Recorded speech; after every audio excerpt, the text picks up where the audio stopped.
Do Not Disturb has been turned on. Because, hey, I don't want anybody interrupting our fun hobby time together. You guys are important to me. Seriously, let's finish some goblins.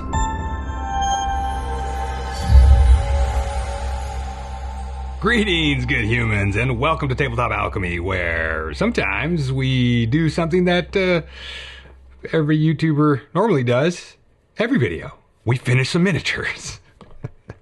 Yes, we're finishing some goblins today, which I already said that, so I'm wasting your time with filler content. I don't know.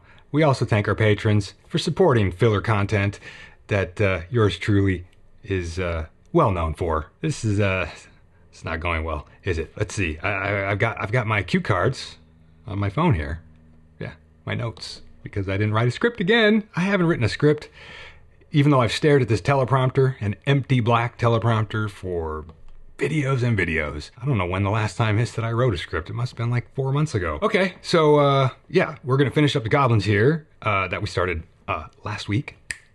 If you need a quick way to find last week's video, which is, I don't know. But yeah, these goblins are super fun, as the title of the last video says, and I stand by that. They are super fun. And we're just continuing on to finish this little batch here. Basically what I had was 2 packages of Underworlds goblin units from the Underworlds game. I had the loon shrooms? Anyway. I had a package of those guys. I guess they all have mushrooms or something. But yeah, I had 2 of those packages. We finished half of those way back months ago. There's another thingy there to check that video out, which I also showed last video. So let's see. Bring up the painting here. Let's get on with it. What do we start with here? I don't my glasses are on top of the. What do I got? Wooden shield and then the lance, going for the greenish brown wood. Yeah, so first off, there's this there's a pair of goblins that one is on the shoulders of another one, and they're the lower guy is like gripping this, like it's like a gate, like a medieval gate, probably, you know, like to a fenced off yard or something, and they've ripped it up and they're using it as a shield. So the lower goblin is holding the gate shield thing, and then the guy that's sitting on his shoulders is using the sort of that metallic horned moon sort of thing at the top of the gate that I suppose they added there for, you know, flavor. He's using that, the prongs of that horned moon as like a slingshot device for a little baby squig, which is just a bunch of teeth, right? So basically for these wood parts, so there's this gate thing that's wooden, and then there are 2 of these goblins have lances, and I wanted to kind of just not make them straight brown. So I kind of leaned into this sort of greenish brown. I don't really know why I did that, because obviously the goblin's skin tone is green, and you know, maybe I should have gone with more of a straight brown, but I just thought, I don't know why, I just leaned into this greenish tone. Whatever, just is what it is, a little bit of a light greenish brown. So I'm using all express colors here, again, with these things, and just sort of, just going to town with them, you know, just doing the thing, having fun. Not stressing. Let's see what we got after that. We got highlighting the 2 dark brown goblin robes for texture. Yeah, so in the first batch of goblins I did from this whole set, or these 2 sets, I did a very like light canvasy color for the robes, and then I didn't really check those before I started painting these, and so these robes on these goblins came out a little darker, or much darker, and I decided I kind of figured that out early on when I had put the first base coats down, and I was like, oh man, these are a lot darker than the other ones. Obviously we always paint units to be very uniform in color and everything, but sometimes it's fun to have ways to differentiate miniatures on the table. You know, it's like, oh, I attacked this goblin. Which one? Oh, the one with the dark robes instead of the one with the light robes. Okay, cool. Roll your dice, hit that guy. So I thought that's kind of cool. Plus, who cares a little bit? Goblins are chaotic. They could have all had their robes made from 2 different factories. Whatever, it's okay. But I did want to go in and highlight some of the edges, just to bring out, you know, get a little more contrast in there and add a little texture to the canvasy robes, and just added in some highlight stuff. I don't know even what paint I'm using. It's probably like, I'm sure it's a light sandy color from AK 3rd Gen, I think is probably what I'm using here. This is a terrible format. I should not be doing this looking at a phone, and This is just bizarre. Or I should cut all this out and just not show you that I'm looking at the phone. Yeah, can I do that? Let's go back. Let's re-edit all that and not give away that I'm reading cue cards off a phone. All right, then we wash the wood fence.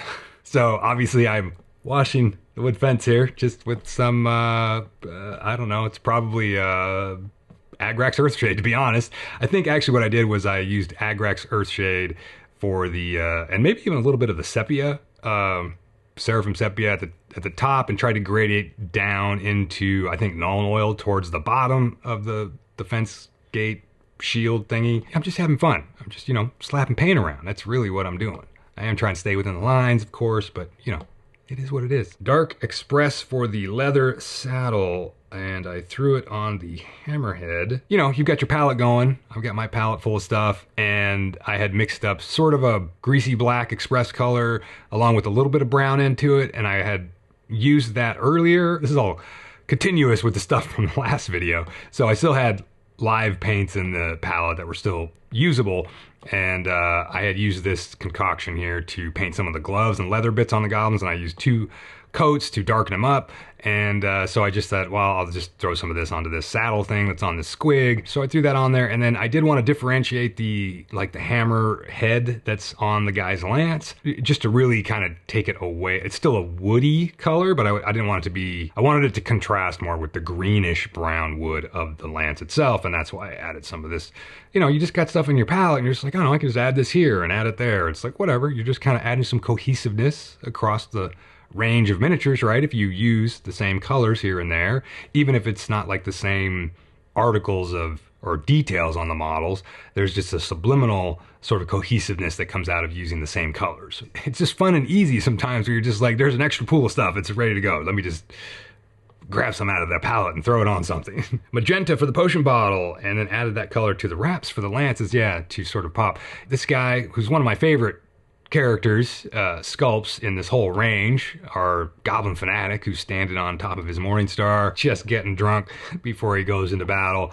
So I don't know why I used magenta. I was thinking about maybe using like Aethermatic Blue from the Citadel contrast line, just something to give it sort of that potion-y bottle look, and I went with magenta. I don't actually know why I did that. I probably should have gone with blue, to be honest, because blue is what I'm going to paint the mushrooms with that are dot the bases here and there, and I should have done that, but then I ended up just using Aethermatic Blue to kind of color the potion that's coming, the portion that's coming out of the bottle that he's drinking is blue, so it's mushroom juice, right? Come on. So maybe I should have done the bottle blue as well, but I did it in magenta. I don't know why. And then there's these little wraps that are tied on some of the lances here, and I just made those in magenta as well. Again, I don't really know why. I was just being lazy, and I thought I wanted definitely like a little pop of color on those instead of painting those like leather brown or black or something. I thought little pops of color would be great, and I should have painted those blue as well. Maybe I'll go back one day and do that. Yeah, we all know that'll happen. A lot of these goblins in this batch do have armor on, which I think is very cool.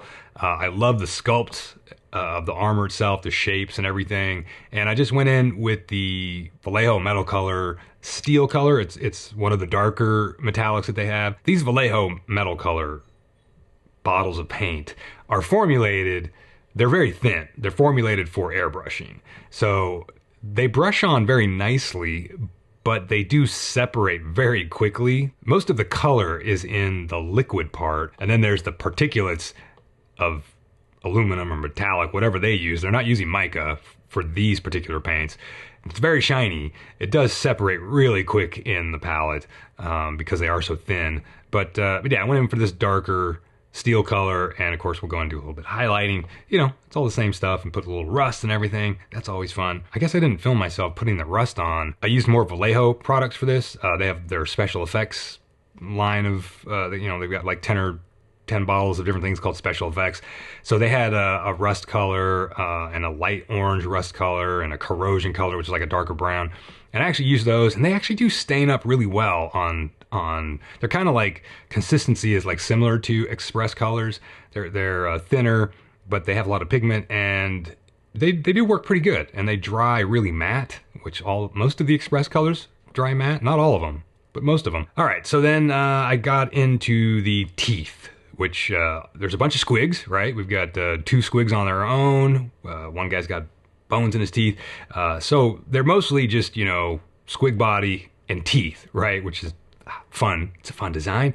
And then there's the squig that the one guy's riding on top of. He doesn't have a lot of his teeth actually showing, but he's got a big horn, and there's little horns on one of the other squigs. And then there's the squigs that are at the end of the lance, and the one being slingshot or whatever, and they all have their, you know, that typical squig mouthful of teeth, right? Instead of mouthful of grenades. I still got to make that t-shirt. I'm going to make a batch of t-shirts one day. I say that. I've said a lot of things that I would do on this channel that I have not done yet. Don't think I've forgotten. I berate myself all the time, like a good human being. I wanted to just sit down and have fun painting the teeth, so I actually went in there with like 3 different highlight colors and just zoned out. It was very zen to just paint up these teeth, and I didn't even put washes back on them. Normally I do that. Normally I put like highlights and stuff on teeth and claws, and then I come back in with a wash to like dim them down or shade them up a little bit more. But these I actually just did the highlighting process and left it. Then I used a little bit of the light, the pale gray from AK Interactive, the 3rd gen stuff. I really like their, specifically that pale gray bottle of paint that paint is very nice. It covers well. And so I often use that to touch up things that I want to put contrast paint on, but have, you know, spillage on it or whatever. So I just cleaned up the mushrooms with that a little bit. And then I put the copper, I think actually for this copper here, I used Vallejo's, the new Vallejo Game Color copper metallic. Well, a lot of sirens out there. Anyway, yeah, so I just did that for the door knocker thing. It's on the fence gate, and I go back later. I don't think I show this, but I go back later and put a little bit of verdigris on it just to weather it up a little bit. But yeah, that the Game Color metallics, which use, I think, mica again instead. They don't have whatever substance the True Color metallics have, but the new Game Color metallic line, they have some pretty bright metallics in it that are pretty nice. Like the silver, just the straight silver, super bright. I actually really like that one. And the copper is nice. And then I just had that light gray on the palette, so I decided to go in and hit the little rope belts on all the gobos there. And just bring those up so they weren't just another brown color. So just put in like that cooler light gray. I didn't bother to highlight them up anymore. But prior to doing that, I had gone in and just laid in some dark brown express color on all those belts to sort of darken up all those little recesses in there. Then I went back in and threw that light gray on there. And I decided all the mushrooms would be blue on these guys. Again, don't really know why I did that. Probably just for contrast against the red of the squigs and stuff. It might have been War Grand Blue Express color. I use that for most of the mushrooms. There's not too many. There's a couple big ones on the bases. Now these bases are also, they might be 3D printed bases. In fact, I'm pretty sure some of them at least are 3D printed bases that I had purchased that had mushrooms on them, just because I'd seen them on Etsy at one point. Now, for painting these bases themselves, I put a couple of colors on the palette, straight express colors, didn't thin them out or anything. A darker, I think one's called Dreadnought Yellow. It's kind of a grungier, darker yellow, and then I put I think a camo green or something on the palette, and also like muddy ground brown or whatever. And then I just kind of went in and, you know, went over the leaves and stuff in a lot of places. You know, fallen leaves kind of have that crunchy tan, you know, fall colors or whatever. So I did those in the yellow and just sort of mixed and matched where I threw down the browns and the greens. And then I dry brushed the, what was that next? Let me check my cue cards and see if I did this next or not. No. I did the mushroom dots first, apparently. Just threw some dots on the mushrooms to make them poisonous. You know, you gotta have dots to have poisonous mushrooms. So there. That's not true at all. Don't listen to me and go eat mushrooms without dots out in the woods and find out that I lied to you and that they're all poisonous. When in doubt, guess that it's poisonous. After I put some dots on the mushrooms, then I dry brushed back over the bases, the leaves and everything. That came out a little sharper than I wanted that to, a little brighter, like the edges of the dry brushing that it's picking up on the bases was too bright, so I let that dry, and then I went back and threw on the standard GW washes, the Agrax Earth Shade, and some Seraphim Sepia, and also Nuln Oil a little bit.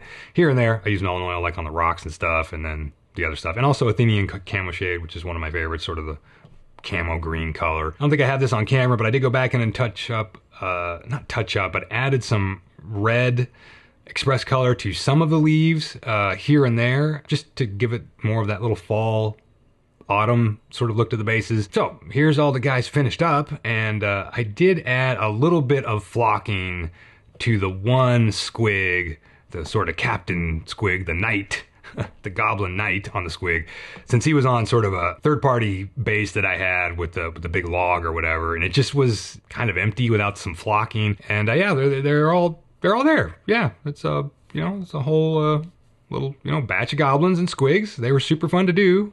Like I said, I have a very limited vocabulary. Done is fun.